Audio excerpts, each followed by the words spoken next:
Waouh, j'ai bien compris votre demande. Alors pour cette première vidéo de l'année 2020, on va voir ensemble les différents types de graphistes qui existent. Alors qu'on se le dise, un graphiste, c'est un peu un mot tiroir où tu as envie de mettre un peu tout et n'importe quoi dedans. D'où l'importance de préciser ton métier. Comprendre tout d'abord tes propres limites pour éviter d'ailleurs de faire n'importe quoi et une meilleure compréhension à autrui. J'ai bien trop entendu en soirée dire « Ouais, je suis graphiste ». Ah ouais, graphiste, mais de quoi? Ben de logo, ben de 3D, ben en illustration, ben en cassoulet. C'est peut-être la blague de trop, mais c'est souvent ce qu'on me répond en soirée. Ce qu'il faut que tu saches, c'est qu'il y a plusieurs types de graphistes et tu fais partie de l'une ou plusieurs catégories. Spécialiste ou plus ou moins couteau suisse. Mais pas trop, sinon tu ne seras pas suffisamment performant au travail. Tu peux très bien être carreleur et plombier, mais si à cela tu rajoutes maçon, architecte d'intérieur, médecin ou bien président de la République, tu sais très bien qu'il te faudra plusieurs vies pour réussir à faire ces différents métiers. Logique. Bon, pour finir cette intro, il y a juste 4 termes que tu dois absolument connaître pour comprendre la suite de la vidéo. Infographiste et PAO, poste assisté par ordinateur, c'est tout simplement une personne, un graphiste, qui va travailler sur un ordinateur. Je vois même plus l'intérêt de le préciser aujourd'hui puisque tous les graphistes utilisent l'ordinateur et donc forcément ils font de la PAO et sont infographistes par définition. Créatif ou créa, c'est tout simplement un créatif, ça peut être un graphiste et plein d'autres personnes, mais globalement quand tu utilises ce terme, c'est tout simplement un graphiste qui va tout simplement travailler sur un projet de zéro avec plus ou moins de contraintes. Troisièmement, tu as l'exécutant qui est un peu l'opposé du créatif, il a beaucoup plus de contraintes de création et du coup c'est ce qu'on appelle de l'exé. De l'exécution demande tout de même de la création, mais généralement c'est plus ou moins poussé en fonction du projet et généralement tu vas être guidé par un directeur artistique qui va te laisser moins de marge de manœuvre qu'un créatif. Généralement un graphiste peut avoir l'une ou l'autre casquette, voire les deux réunies. Maintenant place au métier de graphiste avec une liste non exhaustive des différents métiers. Et si jamais tu fais partie de l'une ou l'autre catégorie, n'hésite pas à donner des précisions dans les commentaires pour justement les abonnés qui ont envie d'en savoir plus à propos d'un métier. N'oublie pas que c'est une chaîne communautaire, je ne peux pas absolument tout dire dans une seule vidéo, donc n'hésitez pas à écrire justement tout ce que vous avez à dire en dessous de la vidéo. Le graphiste branding. Communément appelé le graphiste de logo par les néophytes, c'est le graphiste qui est spécialisé en création d'identité visuelle et d'images de marque. Il s'occupe de la création du logotype de l'entreprise, mais pas que. Il s'agit justement du raccourci qui décrédibilise souvent son travail. Il travaille sur la mise en place de l'univers visuel de la marque et la déclinaison des supports de communication. Ça peut être les cartes de visite, les flyers, les affiches, les kakémonos, les brochures, les roll-ups. Ça peut être les bannières web, Facebook, Twitter, Instagram, YouTube, les publications, les bannières web, le site internet, etc. etc. L'objectif est de proposer une identité visuelle qui soit en accord avec les valeurs de la marque, avec les prospects de la marque, mais qui puisse également se démarquer de la concurrence avec sa propre histoire et son positionnement. Si un client te dit un jour « Ouais, j'ai pas forcément besoin de design tout de suite, je le ferai certainement plus tard », eh bien dis-toi juste qu'il doit certainement avoir des concurrents à lui sur le marché qui ont un design bien défini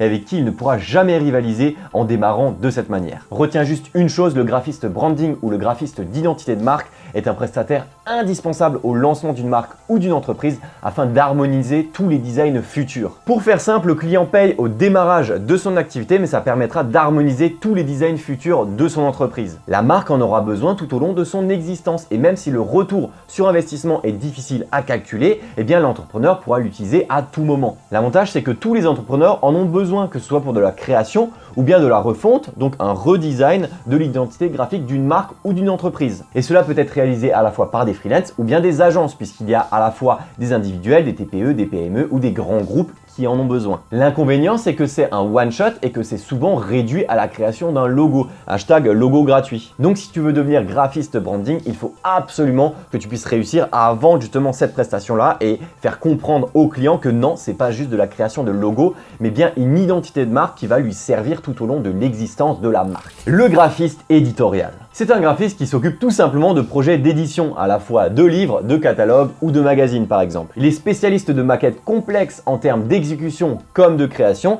et c'est pour ça qu'il est souvent appelé maquettiste. Je pense que tu comprendras bien que c'est pas du tout le même travail un dépliant 4 pages et un catalogue 300 pages avec automatisation de texte, de tableaux et d'images. Le graphiste éditorial créatif va réaliser le modèle de base du magazine ou du catalogue et le graphiste éditorial exécutif va tout simplement appliquer l'ensemble des textes et des images à ce fameux modèle. Et comme je te l'ai dit juste avant, il peut soit être créatif, soit exécutif, soit faire les deux en même temps. Ce sont souvent des gros projets qui vont demander du budget, donc minimum une TPE-PME. Donc les graphistes édito peuvent être dans des agences de communication, peuvent être dans des pôles communication dans des entreprises pour réaliser des magazines et des catalogues, ou bien tout simplement être en collaboration avec des éditeurs, justement que tu sois indépendant ou non. Les graphistes print ou les graphistes d'impression. Ce sont souvent les graphistes couteau suisse de l'impression. C'est un terme général qui peut contenir les graphistes branding et les graphistes édito, mais généralement, si tu fais partie de l'une ou l'autre catégorie, tu vas rapidement préciser ta spécialisation. Par exemple, un podologue ou un kinésithérapeute va directement préciser sa spécialisation et il ne va pas dire qu'il est juste médecin. Le graphiste d'impression pourra faire plein de projets différents, mais il n'a pas véritablement de spécialisation, sinon il se présenterait autrement. Création d'affiches, de flyers, de cartes de visite, de bannières, de roll-up, de kakémono, en somme, plein de déclinaisons de supports de communication qui étaient au préalablement réalisés par le graphiste branding. Les deux vont souvent ensemble. C'est pour ça que le graphiste branding va essayer de récupérer toutes ces déclinaisons dans sa prestation. Le graphiste print pourra travailler dans tout type de structure et je dirais que c'est même le plus répandu, mais s'il veut passer au niveau supérieur, il devra justement trouver une spécialisation. Le graphiste GFX. Alors pourquoi GFX? Tout simplement parce que c'est une abréviation un peu stylée de graphics, donc graphiste tout simplement. Ici je devais te donner un seul conseil, c'est de ne jamais utiliser ce terme. Depuis plusieurs années, c'est devenu tout simplement le regroupement de recherche de graphistes gratuits sur internet et notamment Twitter. Recherche une fois graphiste GFX sur Google, le mot gratuit se greffe directement à la suite de ces deux mots. Le GFX, c'est un terme qui va tout simplement parler des graphistes, mais généralement c'est un peu dans la sphère amateur, autodidacte, tout simplement dans la sphère un peu même pop culture avec le jeu vidéo, les bannières YouTube, etc. C'est l'occasion des kikoulol sur Twitter de demander un GFX gratuit pour réaliser sa bannière YouTube contre la publicité alors qu'il a juste 150 abonnés qui ont une moyenne d'âge de 12 ans. En somme, c'est juste une merveilleuse occasion de pigeon gratuit de se faire plaisir. Donc n'utilise jamais ce terme, je n'ai jamais entendu un seul graphiste sérieux utiliser le terme graphiste GFX. Le web designer, designer web ou graphiste web. Là on arrive sur ma partie et si tu veux en savoir plus, j'ai réalisé une vidéo à ce sujet que je te laisse en fiche et directement dans la description. En soi, le web designer, ça reste un graphiste, mais l'utilisation de ces deux termes, web designer, permet doublement de se détacher de ce terme. L'utilisation du mot designer a pour objectif de montrer qu'il y a la résolution d'un problème par le web designer en utilisant les outils web, à savoir un site internet, une application ou bien un intranet par exemple. Il ne s'agit plus uniquement du graphisme, mais également de la réflexion sur un parcours utilisateur sur ces plateformes données. De mon côté, je suis beaucoup plus en phase avec cette définition du graphisme, puisque l'objectif ce n'est plus uniquement de faire du beau pour faire du beau, mais véritablement de comprendre comment un utilisateur utilise une plateforme, donc un site internet, une application, un intranet, et l'objectif c'est qu'il puisse accéder à une information ou à un produit en comprenant un peu comment ça fonctionne. Donc tu vas additionner à la fois du marketing, de la compréhension de l'utilisateur et également du graphisme. Donc tout ça, c'est véritablement du design. Et même aujourd'hui, le mot web designer est devenu généralisé puisqu'il y a plein de métiers annexes à ce métier-là, à savoir UX designer, UI designer, etc. Il pourra travailler dans tout type de structure, que ce soit agence, entreprise ou en freelance, que ce soit de la création, de la refonte ou de la gestion du site internet, d'applications, d'intranet, et il pourra tout à fait se spécialiser s'il le souhaite. Les graphistes web. Au même titre que les graphistes print, ce sont des graphistes généralistes. Généralement, pour le métier d'un web designer, on ne va pas utiliser le mot graphiste web. C'est un graphiste web, mais on ne va pas forcément utiliser ce mot parce que les graphistes web ne vont pas s'occuper de la création d'un site internet, mais c'est plutôt la création de visuels qui vont être destinés au web. Donc de la même manière que le graphiste print, il va réaliser les déclinaisons en fonction de l'identité graphique de la marque pour réaliser des visuels comme des publicités Google Ads, YouTube Ads, Insta Ads, etc. Ou bien tout simplement des bannières, des visuels, enfin tout ce qui est dans l'univers RVB. Il pourra bien entendu travailler dans tout type de structure, mais s'il a envie de passer au niveau supérieur, il devra également se spécialiser. Le graphiste illustrateur. C'est selon moi un métier qu'il ne faut pas confondre avec le graphiste seul ou bien l'illustrateur seul. Alors je conçois que c'est également un mot tiroir qui peut à la fois prendre un illustrateur ou une illustratrice qui va travailler pour des livres pour enfants, des livres pour adultes, de l'architecture d'intérieur, de l'architecture d'extérieur, etc. Mais pourquoi est-ce que je précise graphiste illustrateur? C'est parce qu'il a une arme redoutable. Il a à la fois la possibilité de faire de la mise en page comme un graphiste, mais également de faire du dessin et de l'illustration. Et ça, je préfère le souligner parce que tous les graphistes ne savent pas dessiner et tous les illustrateurs ne savent pas faire de la mise en page. C'est deux métiers différents. Pour te donner un exemple concret, si tu prends un livre ou bien un jeu de société, la couverture peut être réalisée par un illustrateur et la mise en page peut être réalisée par un graphiste. Donc très important, c'est deux métiers différents. Tu peux très bien combiner les deux. Donc graphiste, illustrateur, eh bien la même personne va faire la couverture et également l'ensemble du contenu du bouquin, donc la mise en page, mais ça reste deux métiers différents. Je l'ai bien vu, j'ai bien travaillé avec des graphistes qui ne savaient pas dessiner et également des illustrateurs. Quand tu leur donnais de la mise en page à réaliser, eh bien ils n'y arrivaient pas non plus. Le graphiste illustrateur pourra travailler dans tout type de structure, il pourra à la fois faire soit l'un, soit l'autre, mais c'est beaucoup plus puissant de pouvoir combiner ces deux aspects. Donc par exemple, faire partie de boîtes où il a la possibilité tout simplement de faire de l'illustration et de la mise en page, donc tout ce qui est jeux vidéo, design, jeux de société, etc. Le graphiste 3D. Alors le graphiste 3D, c'est à nouveau un mot tiroir qui peut englober énormément d'autres métiers, mais pour faire simple, c'est tout simplement une personne qui va réaliser tout simplement des modélisations 3D. Il faut savoir qu'il y a de la 3D en temps réel, de la 3D avec des rendus, il peut y avoir de la 3D avec du packaging, du design d'objets, du design d'espace, du jeu vidéo, etc., etc. Le terme graphiste reste associé à cette discipline justement parce qu'il y a une représentation visuelle. Donc selon sa spécialisation, le graphiste 3D pourra entrer dans une entreprise qui aura besoin de sa spécialisation. Alors après, ça dépend. Si par exemple tu fais du temps réel et que c'est uniquement une entreprise de rendu, peut-être que tu peux avoir une valeur ajoutée à venir et proposer justement de la 3D en temps réel. À toi de voir avec l'entreprise en question.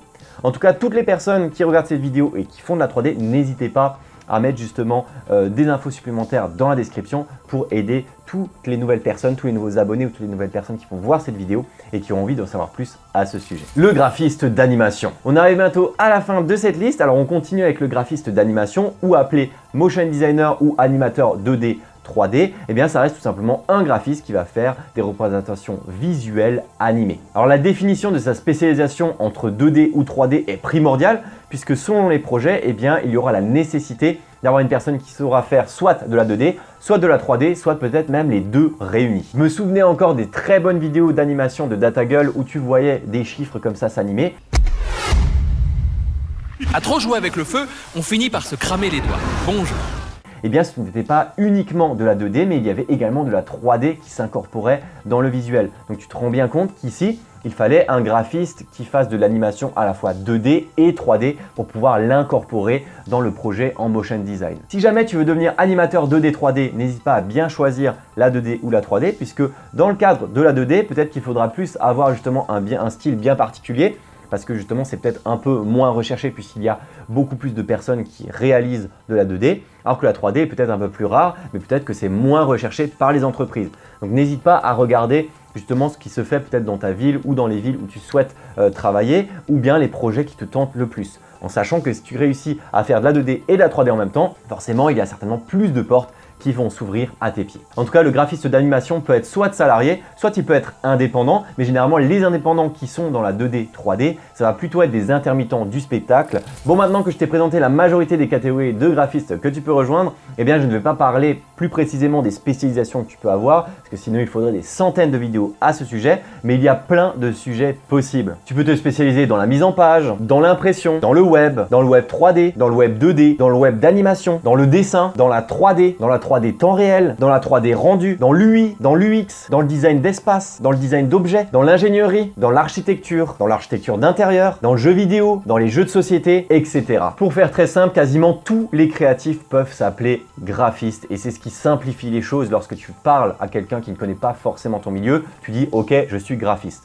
Et si jamais tu n'as pas envie de garder cette étiquette, eh bien tu peux toujours présenter ta spécialisation en fonction des personnes que tu as en face de toi. C'est juste que je me souviens, dans une soirée, on était 5 à dire qu'on était graphiste alors qu'on faisait des boulots totalement différents entre de la 3D temps réel, de la 3D, de l'animation, du graphisme print, web, etc. Bon, pour finir cette vidéo, je voulais quand même un peu te parler de hiérarchie dans les agences de communication, dans le milieu créatif, pour que tu puisses au moins te situer comme ça et comprendre un peu de quoi il s'agit, si jamais en plus tu as envie d'en apprendre davantage. Si tu es graphiste dans une agence ou bien dans une entreprise, tu vas souvent avoir un directeur artistique au-dessus de toi qui va justement vérifier que tout ce que tu réalises est en accord avec ce qui a été défini à l'origine du projet. Pour faire simple, que tu sois exécutif ou créatif, il a une unité graphique dans sa tête et tu dois l'exécuter. Et il pourra tout à fait te faire revenir plusieurs fois sur la création afin que sa vision soit appliquée sur le papier. Et l'avantage, c'est que quand tu es indépendant et freelance, eh bien tu es souvent à la fois graphiste et directeur artistique, puisque tu es le seul créatif sur le projet. Et ensuite, dans les grosses agences de com, tu as également ce qu'on appelle un DC, un directeur de création qui est au-dessus du DA, donc du directeur artistique, et qui va faire le lien entre le DA et le chef de projet. De son côté, il va avoir une vision stratégique du projet et c'est le directeur artistique qui va appliquer la vision créative à celui-ci. En tant que graphiste, tu ne seras pas forcément en lien avec le DC, mais tu seras forcément en lien avec le DA qui lui-même va devoir répondre aux ordres du DC. Et voilà, c'est à peu près tout ce que j'avais à dire au sujet des graphistes, donc n'hésite pas à laisser des commentaires si jamais tu voulais encore augmenter le nombre d'informations à donner à toutes les personnes qui regardent cette vidéo. En tout cas, n'hésitez pas à vous abonner à la chaîne pour suivre l'ensemble des vidéos pour toi freelance pendant cette année 2020.